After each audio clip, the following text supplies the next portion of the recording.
பார்த்திபன் என்ற ஒரு இளைஞன். சாதாரண குடும்பம். அம்மா தினமும் கூலிக்கு போய் சாப்பாடு வாங்கி வந்தாங்க. அப்பா இருந்தாலும் அதிகம் உதவ முடியாத நிலை. பருவ வயதில் பார்த்திபன் ஒரு திருப்பத்தை சந்தித்தான். ஒரு நாள் காலை வீட்ல சாப்பாடு இல்லை. அம்மா அனுப்பிய வேலை கூட கிடைக்கல. வயிற்றில் பசி குமுறியது. கையில் ரூபாய் கூட இல்லை. பசி என்பது ஒரு உடல் உணர்ச்சி மட்டுமே இல்லை. அது மனதை கொதிக்க வைக்கும் ஒரு துப்பாக்கி குண்டு மாதிரி. அன்றைய காலை பார்த்திபனுக்குள் ஒரே ஒரு கேள்வி: எதுக்கு நம்ம வாழ்க்கை இப்படி? வேலை தேடி பெரிய நகரத்துக்கு போக முடிவெடுத்தான். பஸ் டிக்கெட் வாங்கிய நேரம் கூட பணம் இல்லை. நண்பனிடமிருந்து கடன் வாங்கி பயணம் தொடங்கினார்.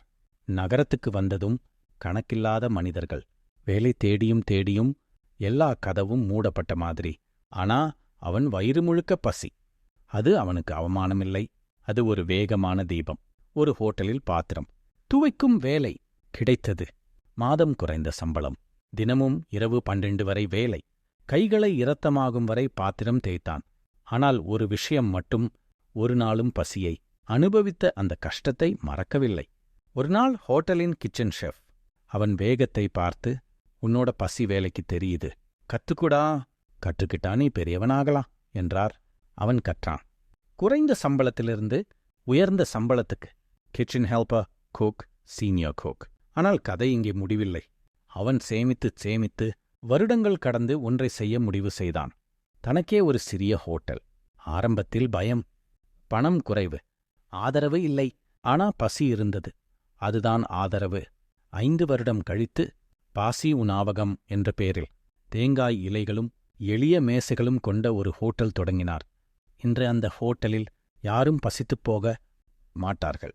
ஏனெனில் பார்த்திபன் ஒரு விதி வைத்திருந்தான். பசி இருக்கும் நாளில் நான் சாப்பாடு இல்லைன்னு அழுதேன். அந்த கண்ணீரை மற்றவர்களுக்கு வரவிடக்கூடாது. சாப்பாடு வாங்க பணமில்லாதவர்களுக்கு இங்கே பசி காசு இல்லாம கூட நிறைவேறணும். அவரே சமைப்பார், அவரே பரிமாறுவார். அவரின் ஹோட்டல் இன்று அந்த நகரத்திலே கருணை, உழைப்பு, மனிதநேயம் என்பதுக்கு எடுத்துக்காட்டு. ஒரு முடிவு பசியால், ஒரு வெற்றி முயற்சியால்.